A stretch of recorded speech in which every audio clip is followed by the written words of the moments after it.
માંડલના વોકડાની બાજુમાં સીમ વિસ્તારની બાવળની જાળીમાં જુગાર રમતા 11 શખ્સોને એલસીબીએ ઝડપ્યા। રોકડ અને 9 મોબાઈલ મળીને કુલ 39,000નો મુદ્દામાલ કબજે લઈ કાર્યવાહી હાથ ધરવામાં આવી। અમદાવાદ જિલ્લા ગ્રામ્યમાં દારૂ જુગારની પ્રવૃત્તિઓ અટકાવવી અને અસામાજિક પ્રવૃત્તિ ચલાવનાર વિરુદ્ધ કાર્યવાહી કરવાની ઉચ્ચ વડા અધિકારીઓની મળેલ સૂચનને અનુસરીને 12 તારીખની રાત્રિએ અમદાવાદ ગ્રામ્ય લોકલ ક્રાઇમ બ્રાન્ચની ટીમ વિસ્તારમાં પેટ્રોલિંગ કરી રહી હતી।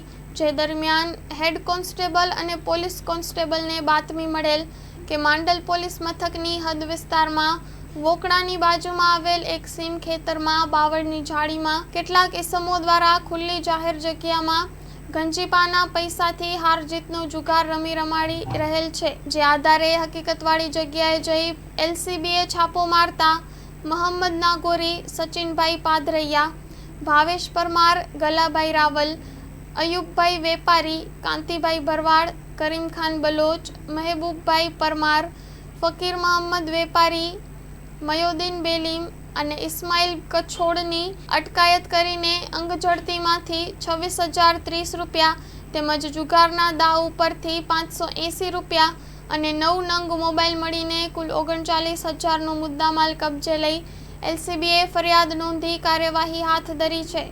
Story report by Mahendra Gajjar, Mandal.